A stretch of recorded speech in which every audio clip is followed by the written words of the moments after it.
College के पहले दिन मैं 50 करोड़ की सुपर कार लेकर रिपोर्ट करने गया, पर सोचा नहीं था कि रूममेट्स मुझे एक आम युवक समझ लेंगे और बड़े प्यार से मुझे अपने साथ मिलकर खाना खाने के लिए ले जाएंगे। रात को तो वे मुझे जबरदस्ती कॉलेज के मेन गेट पर ले गए, बस उस सुपर कार को देखने के लिए। सब भाई अपनी सपनों की कार को देखकर लार टपका रहे थे। एक्साइटमेंट में उनका फोन भी हाथ से छूटा जा रहा था। जैसे ही भाइयों ने फोटो खींचने के लिए फोन निकाला, तभी ये करली बालों वाली युवती ने घूमकर बहुत गंदी नजर से देखा और हाथ समेटकर नफरत से बोली, ए दूर रहो, अगर थोड़ा सा भी स्क्रैच आया तो तुम कंगाल लोग इसका हर्जाना दे पाओगे क्या। उसके पास खड़ी सहेली भी अजीब सी आवाज में हंसते हुए ताना मारने लगी, कुछ गरीब स्टूडेंट्स कार के साथ फोटो खिंचवाने का सपना देख रहे हैं, तुम सबको बेच भी दें तो इस कार का एक व्हील भी नहीं आएगा। यह सुनकर चुलिन फेंग का चेहरा एकदम लाल हो गया और वह फोन हाथ में ले हवा में ही रुक गया। अपने भाई की इस तरह सबके सामने बेइज्जती होते देख मेरा मूड खराब हो गया। मैं तुरंत आगे आया और उसे रोका, फिर उसके कान के पास धीरे से कहा, उन युवतियों को सबक सिखाना चाहते हो। चुलिन फेंग वहीं हैरान रह गया, उसका माइंड अभी काम नहीं कर पा रहा था। मैंने उसे देखते हुए फिर पूछा, ड्राइविंग लाइसेंस पास है, कार चलानी आती है। वह सब भूलकर मासूमियत से अपना सिर बहुत तेजी से हिलाने लगा। हाँ बिल्कुल, मैं अपने पापा का छोटा मिनी ट्रक बहुत मस्त चलाता हूँ। मेरे चेहरे पर एक चालाक मुस्कान आ गई। मैंने अपनी पॉकेट से चाबी निकाली और उसके हाथ में रख दी। तो फिर आज का शो तुम्हारे नाम है। ओ तेरी। चुलिन फेंग ने जैसे ही अपनी हथेली में चीज देखी, वह जोर से चिल्लाया। बाकी दो रूममेट्स भी तुरंत पास आए और फिर रात के सन्नाटे में 2 बार एक साथ आवाज आई, ओ तेरी। इस शोर को सुनकर उन युवतियों ने हमें फिर से देहाती समझकर हंसना शुरू किया। मुझे उन मतलबी लोगों को भाव देने का कोई शौक नहीं था। मैंने बस चुलिन फेंग को इशारा किया, जाओगे या फिर मैं खुद जाऊं। चुलिन फेंग ने तुरंत कार की चाबी को कसकर पकड़ लिया। उसके चेहरे का संकोच अब बहुत बड़ी खुशी में बदल चुका था। उसके चेहरे की मुस्कान रुक ही नहीं रही थी। जाऊंगा, ऐसे शो ऑफ के समय को कैसे छोड़ सकता हूँ। अगले ही पल वह लंबे कदम बढ़ाता हुआ शान से सुपर कार की तरफ गया। उसने कार के सामने पहुंच दे रही उस चालाक युवती को पूरी तरह इग्नोर कर दिया। ए तुम गरीब युवक यहाँ क्या कर रहे हो। करली बालों वाली युवती गुस्से में अपने हाथ पैर चलाती हुई आगे आई, पर चुलिन फेंग ने उसे एक नजर तक नहीं देखी। उसने बस अनलॉक का बटन दबाया और फरारी की फैंसी लाइट्स 2 बार चमकी। युवती के कदम वहीं थम गए। उसका गुस्सा गायब हो गया और उसकी सहेलियां हैरान होकर अपनी लाइफ पर शक करने लगी। इसके बाद चुलिन फेंग ने कार का गेट खोला और ड्राइविंग सीट पर बैठ गया। कार स्टार्ट करना और गियर बदलना एकदम परफेक्ट था, बहुत ही कूल। कार का शीशा नीचे हुआ और उसने उन हैरान युवतियों को देखकर हंसते हुए कहा, ए रास्ते से हटो, अगर मेरी प्यारी कार पर स्क्रैच आया तो तुम सबको बेचकर भी एक टायर का पैसा पूरा नहीं होगा। चोलिन फेंग को सुपर कार की तेज आवाज के साथ जाते देख मैं और नामूजे बहुत सुकून से हॉस्टल की तरफ पैदल चल दिए। रास्ते में नामूजे अपनी उत्सुकता को रोक नहीं पाया और उसने धीरे से पूछा कि क्या ये महंगी कार सच में मेरी है। मैंने बहुत नॉर्मल बनते हुए कहा, फैमिली के अंकल ने बस ऐसे ही आने जाने के लिए खरीद दी थी। मुझे लगा कि आज का ये बेहतरीन सबक यहीं खत्म हो गया, पर जैसे ही हम हॉस्टल के नीचे पहुंचे, देखा कि चुलिन फेंग को हॉस्टल के केयरटेकर अंकल ने गेट पर रोक रखा है और बहस कर रहे हैं। मैंने पास जाकर सुना तो मेरी हंसी छूट गई। असल में यह युवक शो ऑफ के चक्कर में अपना कॉलेज आईडी कार्ड लाना भूल गया था। सख्त स्वभाव के अंकल गेटकीपर की तरह खड़े थे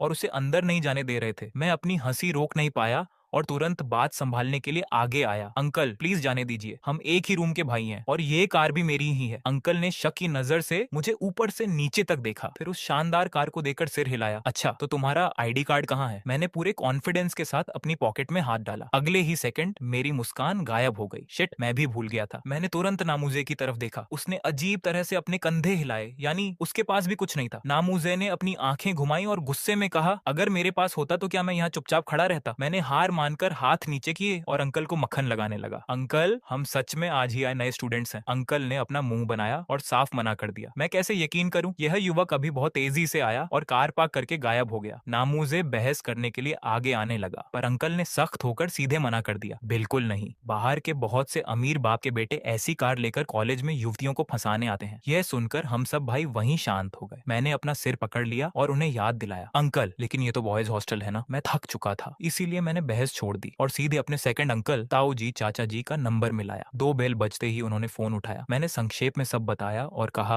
अंकल अपना काम बहुत अच्छे से कर रहे हैं, आप उन्हें कुछ मत कहिएगा। फोन पर शांत आवाज आई, ठीक है तुम थोड़ा वेट करो, और फोन कट गया। चुलिन फेंग अभी भी अंकल से बहस कर रहा था कि तभी अंकल का फोन बज उठा। उन्होंने जैसे ही फोन उठाकर कुछ सेकंड बात की, उनके चेहरे का गुस्सा बहुत बड़े सरप्राइज में बदल गया। अंकल का व्यवहार तुरंत बहुत विनम्र हो गया। वे सिर हिलाने लगे, जी जी ठीक है, आप चिंता मत कीजिए। फोन रखते ही जो अंकल अभी सख्त सख्त बने थे, अगले ही पल उनके चेहरे पर एक बहुत बड़ी मुस्कान आ गई। अरे ये तो बस एक कंफ्यूजन था, आप सब अंदर जाइए अंदर जाइए। मैं तो शांत था, पर बाकी तीनों भाइयों के दिमाग में सवाल घूम रहे थे। चुलिन फेंग भागकर मेरे पास आया और पूछने लगा, ये गेट कीपर अचानक इतना अच्छा कैसे बन गया? मैंने बहुत शांत होकर कहा, मैंने सेकंड अंकल को फोन किया था, उन्होंने प्रिंसिपल से बात कर ली। चुलिन फेंग की आंखें फटी की फटी रह गईं। एक फोन पर काम हो गया? तुम्हारे सेकंड अंकल कितने बिग ऑफिसर हैं? मैंने मुस्कुराते हुए बात को घुमाया। पोजीशन तो बहुत बिग नहीं है, पर हाँ उनकी बात सुनी जाती है। अगली सुबह बहुत जल्दी चुलिन फेंग की रोने की आवाज आई, तभी रूम का गेट खुला। मैं अपनी सुबह की रनिंग खत्म करके आ चुका था और पूरे रूम के लिए गर्म नाश्ता लाया था। मैंने तेज आवाज में कहा, सब जल्दी से उठो भाइयों, नाश्ते का समय हो गया है। तीनों सोए हुए रूममेट्स में अचानक एनर्जी आ गई। नामूजे ने हाथ जोड़कर थैंक्स कहा। मैं पूरे 20 पीस बंस, पाव, स्नैक्स और चाय नाश्ता लाया था, पर चुलिन फेंग तो बहुत भूखा था, वह अकेले ही आधा नाश्ता खा गया। नामूजे जब उसका मजाक उड़ा रहा था, तब तक हम सबने अपने क्लोथ्स चेंज किए और कॉलेज के मैदान की तरफ चल दिए। वहां पहुंचते ही हम हैरान रह गए, बहुत भीड़ थी और कुछ समझ नहीं आ रहा था। तभी एक चश्मा पहने सीनियर ने फाइनेंस डिपार्टमेंट के न्यू स्टूडेंट्स को आवाज दी। हम जैसे ही वहां गए, व्हाइट ड्रेस पहने एक युवती नाम की लिस्ट लेकर आई। उसने मुस्कुराते हुए मीठी आवाज में कहा, मैं सेकेंड ईयर की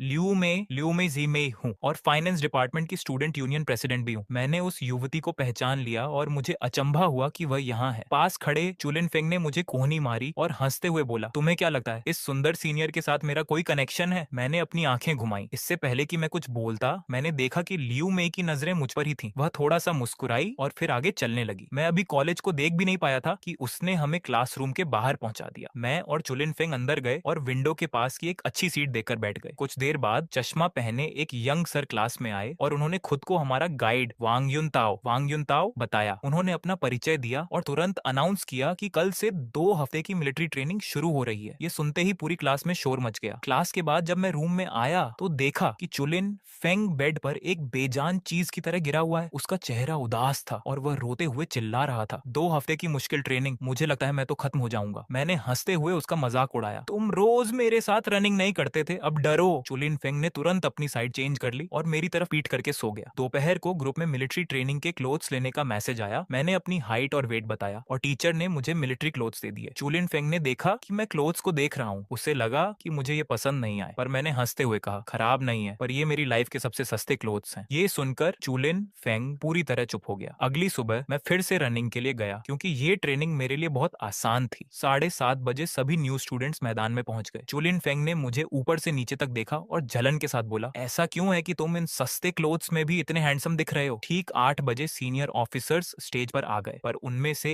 एक ऑफिसर को देखकर मुझे अपनी हंसी रोकनी पड़ी। वह कोई अनजान व्यक्ति नहीं थे, वह हमारे परिवार के सबसे बिग सन और मेरे कजन भाई जाओ गैंग गार थे। इसके बाद जो हुआ उसने सबको हैरान कर दिया। मेरे कजन भाई जाओ गैंग, जो एक बिग ऑफिसर कर्नल थे, उन्होंने स्टेज की सीट छोड़ दी और सीधे हमारे ग्रुप की तरफ आने लगे। चुलिन फेंग डर के मारे कांपने लगा। उसने मुझे जोर से कोहनी मारी और धीरे से कहा, उस ऑफिसर को देखो, वह इतने बिग ऑफिसर हैं, वे हमारी तरफ ही क्यों आ रहे हैं? मैं एकदम सीधा खड़ा हो गया और धीरे से बोला, चुप रहो। चुलिन फेंग डर गया और चुप हो गया, पर वह ऑफिसर को ही देख रहा था और धीरे से बुदबुदाया, इतने बिग ऑफिसर हमें ट्रेनिंग देंगे, ये तो बहुत बड़ी बात है। जाओ गैंग हमारे सामने आए। उनकी तेज नजरें सब पर गईं और वे तेज आवाज में बोले, अटेंशन। उनकी आवाज में बहुत दम था। पूरा मैदान एकदम शांत हो गया। मेरा नाम जाओ गैंग है, मैं इस ट्रेनिंग का चीफ हूँ। अगले 14 दिन तुम सब मेरे अंडर हो। मेरी बस एक शर्त है, बात मानना, पूरी तरह बात मानना, समझ गए? नीचे से धीरे से आवाज आई जिससे उनका मूड खराब हुआ। वे फिर चिल्लाए, तेज आवाज में बोलो, सुबह खाना नहीं खाया क्या? उनकी आवाज बहुत तेज थी, समझ गए? इस बार सब तेज चिल्लाए। इसके बाद नॉर्मल ट्रेनिंग शुरू हुई। जाओ गैंग मेरे पास आए और मजाक के मूड में बोले, तुम अच्छे से खड़े हो, बाहर आओ और बाकी सबको सही करो। मैंने तुरंत कहा, यस सर। मैं ग्रुप से बाहर आया और सबको सही करने लगा। सुबह 10 बज चुके थे। तब जाओ गैंग ने रेस्ट की विसिल बजाई। विसिल बजते ही सब जमीन पर गिर गए। चुलिन फेंग भी जमीन पर बैठ गया और रोने लगा। मैं थक गया, बहुत थक गया। 40 मिनट तक खड़े रहे, पर मैं अभी भी सीधा खड़ा था। मेरी सांस भी नहीं फूली थी। चुलिन फेंग मुझे देखकर हैरान था। तुम इंसान हो या क्या? तुम्हें थकावट नहीं हुई? मैंने कहा, मैं रोज रनिंग करता हूँ, तुम्हें पता है। तभी पीछे से एक मीठी आवाज आई। मैंने पीछे देखा तो वांग वन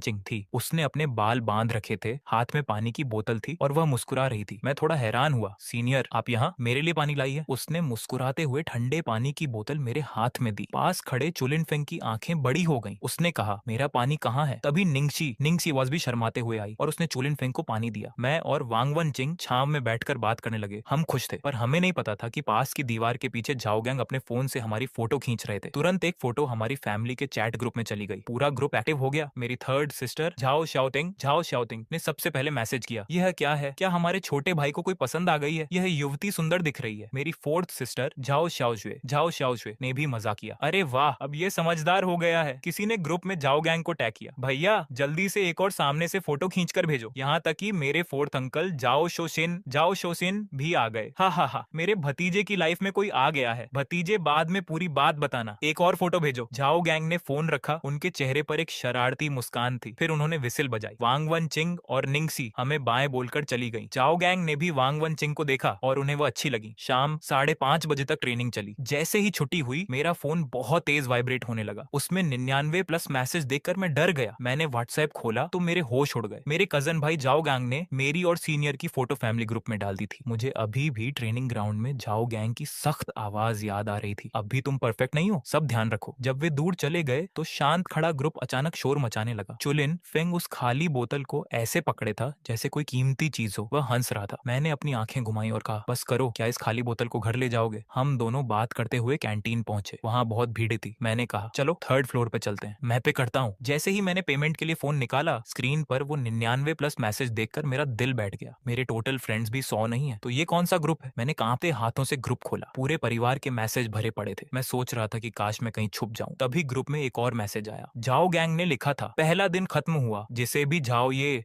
इसके बारे में जानना है मुझे सीधे फोन करो। मैं पूरी तरह परेशान हो गया। ये मिलिट्री ट्रेनिंग नहीं थी, ये तो सबके सामने मेरा मजाक बन गया था। अब मेरा क्या होगा? मेरा दिल बैठ गया। मैंने सोच लिया कि अब इस एक्टिंग को आखिर तक चलाना है। वापस अपनी सीट पर आने पर रूममेट्स आपस में ट्रेनर की बातें कर रहे थे। त्रिभुवन ने कहा कि उनका ट्रेनर सीनियर ऑफिसर है। नितिन और रोहन के ट्रेनर बहुत छोटे रैंक के थे। तीनों ने जब मुझे देखा कि मैं बिल्कुल भी थका हुआ नहीं हूँ तो सब मुझे घूरने लगे। क्या हुआ? नितिन ने सिर खुजलाते हुए कहा, तुम इतने नॉर्मल कैसे दिख रहे हो? मैं रोज कसरत करता हूँ ना। खाना जल्दी ही टेबल पर आ गया, 4 सब्जी और सूप। त्रिभुवन मुंह में चिकन ठूंसते हुए चिल्लाया, यश भाई, ये खाना मुझे 4 साल तक याद रहेगा। चारों मिलकर मजे से खा रहे थे। मैं भी कुछ समय के लिए अपने फैमिली ग्रुप की टेंशन भूल गया। तभी फोन बजा। मैंने देखा तीसरी बहन का फोन था। मैं खड़ी डीदिया हुआ और बोला, तुम लोग खाओ, मैं एक फोन सुनकर आता हूँ। तीनों ने हाथ हिलाया। उनके पास मेरी बात सुनने का टाइम नहीं था। कैंटीन से बाहर आकर मैं एक पेडेज के नीचे गया, एक लंबी सांस ली और फोन उठाया। हेलो दीदी। यश। किरण की आवाज कान फटने जैसी आई। मैंने तुरंत फोन कान से दूर किया। तुम आखिरकार फोन उठा रहे हो? मैं खाना खा रहा था, कैंटीन में बहुत शोर था, सब बहाने हैं। किरण ने तुरंत मेरी बात काटी। पहले मेरे सवालों का जवाब दो। वह फीमेल फ्रेंड कौन है? कैसी दिखती है? कहाँ की रहने वाली है? कौन सा कोर्स कर रही है? तुम दोनों कैसे मिले और बात कहाँ तक पहुंची है? एक साथ 6 सवाल। मैं 2 सेकंड के लिए चुप रहा। दीदी, क्या आप एक एक करके पूछ सकती हैं? नहीं, जल्दी बताओ। मैंने आह भरी। एक सीनियर है, दिखने में काफी खूबसूरत है, वह भी कॉमर्स डिपार्टमेंट में है, 2nd ईयर में है। जब मैं एडमिशन ले रहा था तब उसने मेरी हेल्प की थी। अभी कोई बात आगे नहीं बढ़ी है। कोई बात आगे नहीं बढ़ी तो तुमने उससे पानी की बोतल क्यों ली? पानी की बोतल लेने में क्या बुराई है? किरण बिना रुके बोलती चली गई। मैं पेड्डी के नीचे खड्डे खड्डे सोने ही वाला था। इसके बाद वह लव गुरु बन गई। सामने से पानी मिलने का क्या मतलब होता है, वहां से लेकर पहली डेट पर कहाँ जाना चाहिए, सब समझा दिया। बीच बीच में अपनी फिल्मों के लव सीन्स के एग्जाम्पल भी दे रही थी। मैं पूरे समय बस हाँ ठीक है करता रहा। मेरा दिमाग अब पावर सेविंग मोड पर जा चुका था। तो तुम्हें सब याद रहा ना? किरण आखिरकार रुकी। हाँ याद रहा। तो फिर से बोलकर सुनाओ। मेरे पास कोई रास्ता नहीं था। मैंने लंबी सांस ली। पहली बात, सामने से पानी मिलने का मतलब है कि वह कम से कम मुझसे नफरत नहीं करती। दूसरी बात, प्रपोज करने की जल्दी नहीं करनी है। तीसरी बात, फिल्म देखने जाने से ज्यादा आसान खाने पर बुलाना है। चौथी बात, अमीरी नहीं दिखानी है। पांचवी बात, बस किरण ने मुझे रोका। लगता है तुम्हें सच में सब याद हो गया है। मैंने झूठ मूठ की तारीफ करते हुए कहा, दीदी की बातें ये छोटा भाई कैसे भूल सकता है? किरण हंसी और सीरियस होकर बोली, यश, अगर वह तुम्हें पसंद है तो उसके साथ अच्छे से रहना, और अगर पसंद नहीं है तो उसे धोखे में मत रखना, समझे? समझ गया दीदी। किरण ने सेहत का ध्यान रखने और अच्छे से खाना खाने की कुछ और बातें कही। फिर फोन रख दिया। मैंने बात करने का समय देखा, 24 मिनट। मैंने चैन की सांस ली। कमरे में वापस आने पर त्रिभुवन ने पूछा कि मैं इतनी देर कहाँ था। मैंने परेशान होकर कहा, मेरी तीसरी बहन थी, फ्री बैठी थी तो मुझे फोन कर दिया। तुम्हारी कितनी बहनें हैं? 4, सब सगी हैं। त्रिभुवन हैरान रह गया। तेरी तो, ये तो गजब है। मैं अपने यूनिफॉर्म को वॉशिंग मशीन में डालते हुए बोला, बचपन में उन चारों ने मुझे बहुत पीटा है, तुम ये कभी फील नहीं कर पाओगे। पूरा कमरा हंस पड़ा। ट्रेनिंग पूरे जोर शोर से चल रही थी। अगले कुछ दिनों में रिया फिर से 2 बार पानी देने आई। शालिनी भी उसके साथ ही। त्रिभुवन तो खुशी से फूला नहीं समा रहा था। 8वें दिन ट्रेनिंग अपने सबसे मुश्किल लेवल पर थी। यार, ये लोग ब्रेक क्यों नहीं दे रहे? त्रिभुवन फुसफुसाया। मैं एकदम सीधा खड्डा था और धीरे से बोला, हिम्मत रखो, अपनी शालिनी सीनियर के बारे में सोचो। ये सुनते ही त्रिभुवन तुरंत एकदम सीधा तनकर खड्डा हो गया। उसी समय ग्राउंड के पूर्वी हिस्से के रास्तों से 2 छुपते छुपाते इंसान पास आ रहे थे। दीदी, धीरे चलो, मैं अब और नहीं चल सकती। एक बहुत प्यारी पर कमजोर सी दिखने वाली लड़की नीचे बैठ गई। वह मेरी चौथी बहन कोमल थी। वह बचपन से ही कमजोर थी, कुछ कदम चलते ही थक जाती थी। उसके साथ मेरी तीसरी बहन किरण आई थी। फिल्म फिल्म इंडस्ट्री की टॉप स्टार होने के कारण उसे यह डर था कि कोई उसे पहचान न ले, इसलिए उसने खुद को पूरा पैक कर रखा था। सिर पर कैप, आंखों पर बड्ढा चश्मा, मुंह पर मास्क और एक बहुत बद्दा कोट। दीदी, हम ऐसे छुपकर यश को देखने आए हैं, कहीं वह गुस्सा तो नहीं होगा? कोमल ने पूछा। किरण ने कुछ सोचा, शायद वह मुझसे गुस्सा होगा। अरे होने दो गुस्सा, वह मेरा क्या कर लेगा? कोमल ने थोड़ी देर आराम किया। दोनों फिर आगे बढ़ी। किरण इस यूनिवर्सिटी में पहली बार आई थी, इसीलिए उसने एक लड़के को रोककर रास्ता पूछा। वह लड़का उस पूरे पैक इंसान को देखकर हैरान रह गया। रास्ता बताने के बाद उसे लगा कि उसने ये आवाज कहीं सुनी है। ग्राउंड के पीछे आखिरकार उन्हें छुपकर देखने की एक जगह मिल गई, एक बद्धे पेड़ के पीछे। किरण ने कोमल को बिठाया और खुद आगे देखने लगी। वहां एक जैसे यूनिफॉर्म पहने सैकड़ों नए स्टूडेंट्स एकदम लाइन से खड़े थे। उसे मैं तो नहीं मिला, पर सबसे पहले उसे बद्धा भाई विशाल दिखाई दिया, जो कॉमर्स डिपार्टमेंट का मेन ट्रेनर था। विशाल की पोजीशन को देखकर आखिरकार उसने मुझे भी ढूंढ लिया। तभी विशाल ने सीटी बजाई। 10 मिनट का ब्रेक। मैंने पानी पीने के लिए बोतल उठाई। जैसे ही सिर उठाया, मुझे ग्राउंड के बाहर एक घूमता हुआ पैक इंसान दिखाई दिया। जब मेरी नजर थोड़ा पीछे गई तो मैं चौंक गया। चौथी बहन, और वह पैक इंसान मेरी तीसरी बहन थी। मेरे दिमाग में पहला ख्याल आया, ये क्या पागलपन है। मैं तेजी से विशाल के पास गया और धीरे से बोला, भैया, तीसरी और चौथी बहन यहाँ आई हैं, मैं बस उनसे मिलकर आता हूँ। विशाल ने सिर हिलाया। जाओ, चौथी बहन का ध्यान रखना। मैं उनकी तरफ भागा। कोमल का चेहरा सफेद पडेडी चुका था। उसने मुझे देखकर एक कमजोर सी स्माइल दी। मैंने उससे पहले बात नहीं की, बल्कि उस पैक इंसान से कहा, क्या आपको अपनी फिक्र नहीं है? चौथी बहन की तबीयत कैसी रहती है? क्या आपको नहीं पता? किरण ने डर कर एक कदम पीछे लिया। कोमल ने मुझे रोका। मैं खुद अपनी मर्जी से आई हूँ, दीदी की कोई गलती नहीं है। मैंने किरण को घूरा, फिर तुरंत कोमल को अपनी गोदी में उठा लिया। चलो किसी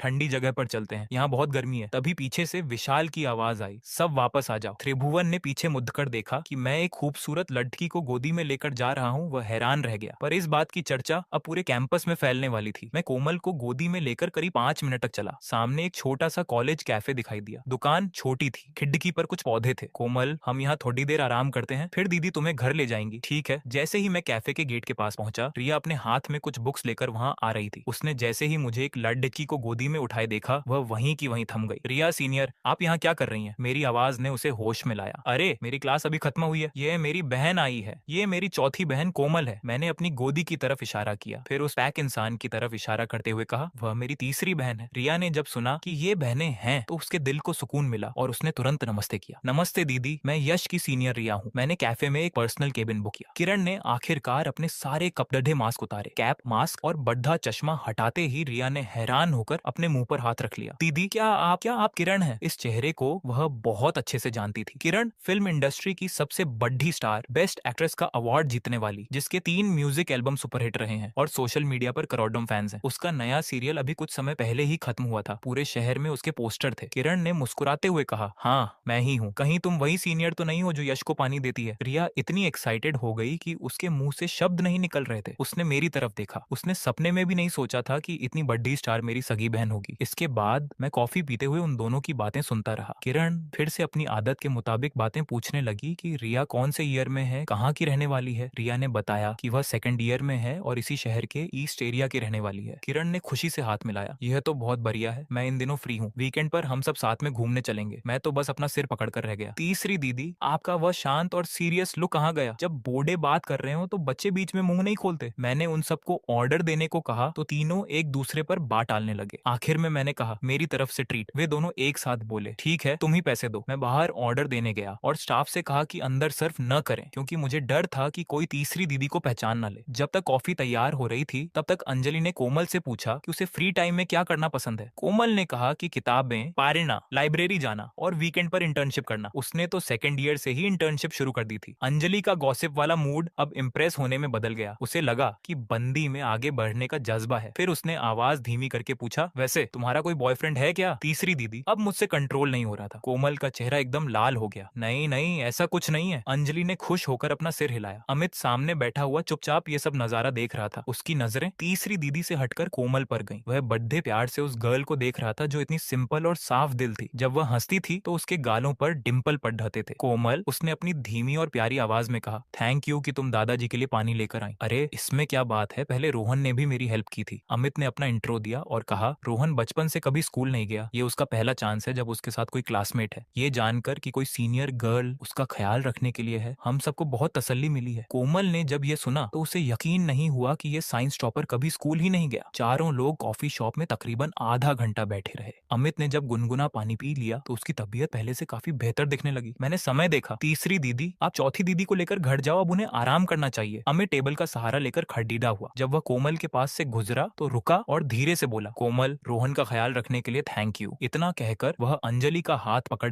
कर बाहर चला गया। अंजलि ने गेट पर पहुंचकर वापस अपना सिर अंदर घुसाया और कोमल को आंख मारते हुए बोली, किसी को बताना मत कि मैं यहाँ हूँ, ये हमारा सीक्रेट है। उन दोनों के जाने के बाद वहाँ सिर्फ मैं और कोमल बचे थे। तुम्हारी तीसरी दीदी टीवी पर जैसी दिखती है वैसी असल में नहीं है, कोमल ने कहा। टीवी पर तो काफी शांत और सीरियस लगती है, पर असल जिंदगी में इतनी फ्रैंक और मजेदार है। वह तो बस उनका एक स्क्रीन लुक है। मैंने बिना किसी एक्सप्रेशन के कहा, असली रूप तो तुमने अभी देख ही लिया। कोमल अपनी हंसी नहीं रोक पाई। मुझे तो बहुत अच्छा लगा, एकदम रियल। क्या तुम मुझे उनका वीचैट नंबर दोगे? हाँ, क्यों नहीं। मैं खुद अभी पूछने में शर्मा रही थी। मैंने अंजलि का वीचैट अकाउंट कोमल को सेंड कर दिया और अंजलि को एक वॉइस मैसेज भी भेज दिया। अंजलि ने वहां से तुरंत रिक्वेस्ट एक्सेप्ट कर ली। कोमल इतनी एक्साइटेड हो गई कि उसने मुझे गले से लगा लिया। सीनियर गर्ल, क्या मैं भी आपको एक बार गले लगा लूं? मैंने थोड़े मजाकिया अंदाज में कहा। कोमल को जैसे ही होश आया वह तुरंत पीछे हटी और सकपकाते हुए बोली, तुम जल्दी मिलिट्री ट्रेनिंग के लिए जाओ, वहाँ के सर बहुत स्ट्रिक्ट हैं। मैंने उसके शर्माने के अंदाज को देखा और मुस्कुराया। Thank you senior girl. Thank you किस लिए? मेरे लिए पानी लाने के लिए, मैंने सीरियस होकर कहा। और अभी मेरी चौथी दीदी से बात करने के लिए भी थैंक यू, वह आज बहुत खुश थी। कोमल ने मेरी तरफ देखा। उसके मन में जो भी अजीब सी उलझन थी वह पूरी तरह गायब हो चुकी थी। उसकी जगह एक बहुत ही प्यारी और अनजानी सी खुशी ने ले ली थी। मेंशन नॉट, उसने मुस्कुराते हुए कहा। उसके गालों के डिंपल चमक उठे। तुम्हारी चौथी दीदी बहुत क्यूट है और तुम्हारी तीसरी दीदी भी बहुत स्पेशल है। मैंने समय देखा, 11:10 हो चुके थे, यानी छुट्टी होने में ज्यादा समय नहीं था। मैं भागता हुआ वापस ग्राउंड की तरफ गया। कैप्टन विक्रम ट्रेनिंग की तैयारी करवा रहे थे। मैंने जोर से कहा,